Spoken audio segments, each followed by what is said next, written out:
Hey everyone, Mike McClary here, and if you are as confused as I am about the tariff craziness that's been going on this past year, well, join the club. You are not alone. It can be completely mind-boggling one day to the next. And if you are like me and wanting to know what you should be doing, then you are in luck. Because today we're kicking off a 4-part series that we're calling the Tariff Survival Series. And in it, I can't think of anyone better to help us navigate through all this craziness than our guest, Kerim Kfuri. He is an author, he's a speaker, he's a podcast host as well, and he also happens to help out someone you may know of called Damon John when it comes to handling shipping, logistics, and manufacturing.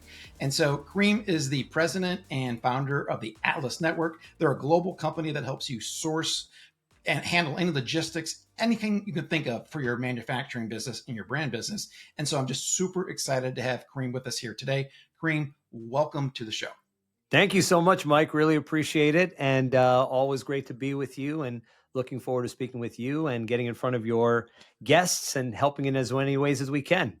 Yeah, well, I'm happy to have you here because the questions that I get, I just kind of feel out of my element when it comes to tariffs and these kinds of things. And so that's why I'm glad we connected. And just in our brief talk, you already lit a light bulb inside of my head on like 4 or 5 different things, which kind of led to us having this little series here because there's so much that people don't understand. They probably don't even know what questions they should be asking. And so this is going to be great. I'm excited to ask, listen, and chime in. And so I want to start off with asking you one question about something that I've never really understood. I've heard this before, but now it's becoming up more and more with everything going on. And that is the China plus one strategy. With all the tariff increases and potential increases down the road, what is this strategy and what should people be thinking about when it comes to potentially implementing it? Yeah, I mean, simply put, the China plus one strategy refers to the idea that you don't want to have all of your eggs in one basket regarding one nation when you're doing your manufacturing, procurement, sourcing process, specifically China. So China plus one, meaning alternative countries or regions that may not be as impacted by some of the trade conflicts or some of the tariffs and challenges in that way. But just like when it comes to any kind of alternative supply chain, whether it's leaving or shifting for regional reasons or for political reasons, governmental reasons, or even, tariff economic reasons, we need to look at many different factors. And one of the areas that I think is extremely important to look at is the idea of materials.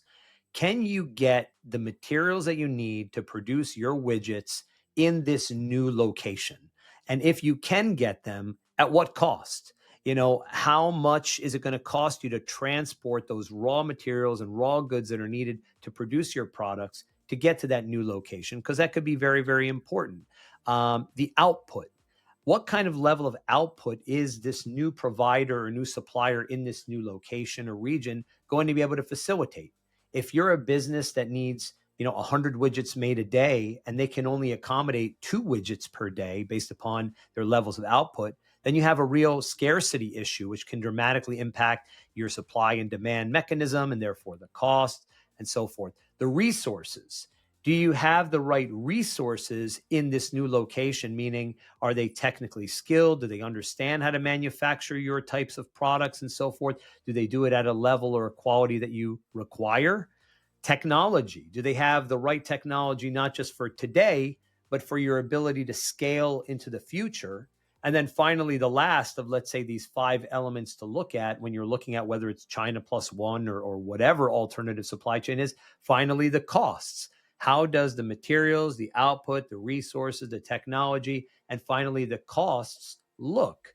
Because in the end of the day, if you are going to try to save $1, but potentially cause yourself $4 or $5 in headaches by shifting away to a new location or new supplier, is it really worth it? So this idea of the China plus one strategy is only as good as the analysis of these 5 major factors when you're looking to do an alternative supply chain. No, that's great because, and my manufacturer who makes some of our flashlights and lanterns, they actually started looking at building their own manufacturing plant in Cambodia. Mm-hmm. And it sounded great at first and they were excited about it. And then once we started talking about the cost of their labor, training the labor, like you had mentioned, because Yep. the people there aren't ready yet to do this type of manufacturing. And then also the additional shipping, getting raw materials there, then the other shipping, it ends up that it wasn't going to save me any money. And I think I would have been at risk of having some products that might not have been as high quality as the ones made at the normal plant where they have all their same skilled workers. Plus, at the same time, you're taking on the liability of being a manufacturer now. There's a beauty somehow to contracting out the manufacturing, right? You have an agreement in place. It allows you to manage some levels of the defect rates, the timeliness, the quality. And when there's an issue, you maybe have contracts in place or some level of management in place that can enforce a good level of a final outcome or capability. But when you yourself are the factory, when you yourself create the manufacturing situation, who are you going to blame? You got to blame yourself when things don't go right. So at the same time, there's a level of reduced liability through contract manufacturing rather than kind of building your own factory. And correct me if I'm wrong, but even some of the biggest companies in the world, they prefer to do contract manufacturing. Is that right?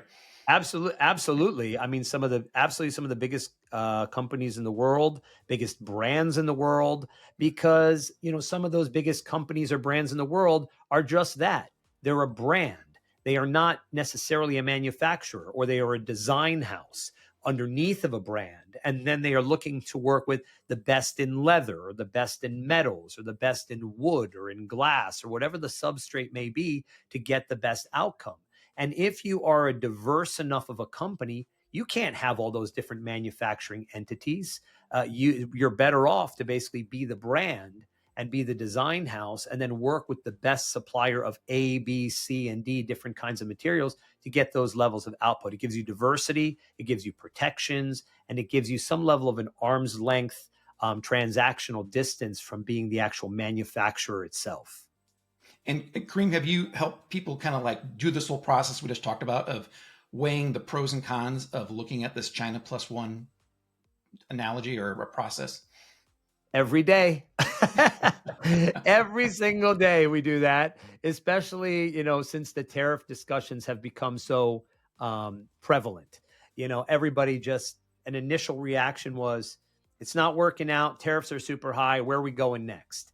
And the answers consistently came back to, well, you need to look at what are actually the cost differences and how can you deal with those costs? And we can get into that either now or at a later question, but I talk about 5 major ways to sort of like accommodate these tariff environments and how to manage this.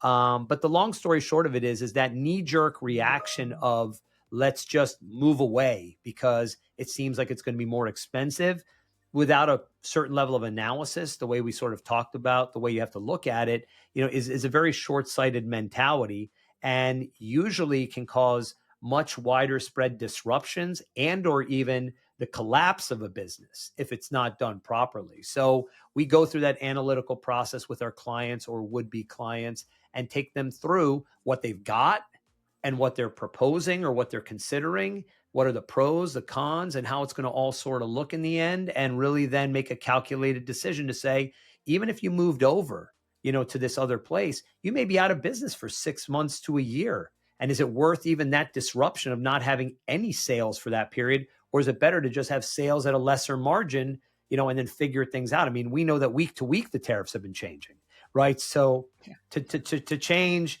to something that you may not see your products for 6 months to a year is a pretty erratic and drastic move that I wouldn't suggest for anybody who has a solid, dependable supply chain.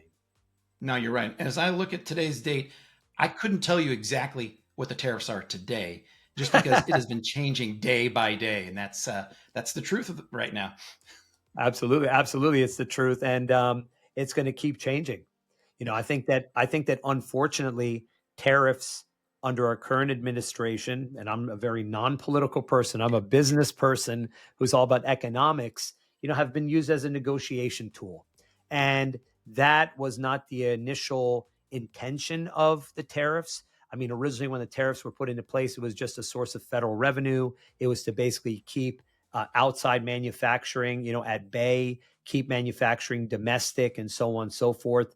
And it was, as I said, it was a source of revenue and some level of a deterrent. But it wasn't a scenario where it's, let's just raise them, lower them, raise them, lower them, raise them, lower them to get certain levels of concessions or activity, whether they're economic or political or whatever they may be. And so, I feel like in the end, the levels of disruption that are happening and are being seen in our markets, are being seen in our consumer economy, it's a very, very erratic time. And I don't think that the way that they're being used today is correct. Yeah, they definitely were not designed to be used this way. So Sure. But it is what it is. And so thank you very much. I Exactly appreciate that. Now, if people want to get a hold of you, Kerim, what's the best way to do that? The best way to get a hold of us is at theatlasnetwork.com.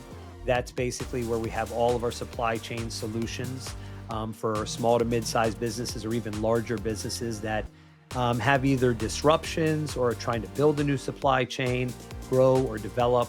It's really at theatlasnetwork.com. And then for my sort of personal philosophy and leadership, because I do a lot of speaking and writing and things like that, it's just kerimkfuri.com. Other than that, it's all social media platforms and things of that nature. Yeah, you guys are great on social media. So definitely follow Kerim and his team at the Atlas Network. Kerim, thank you so much. Don't go away, everyone, because even if you are not going to go ahead and try to move your manufacturing out of China like I crazily thought, we still have a couple other questions that you're going to want to hear the answers to about how can you make things work if you're going to keep your hub in China or anywhere else in order to make this world and this business understandable and make your business really profitable and keep it that way and not disruptive like Kerim just mentioned. So thank you so much. And we'll be right back with another question.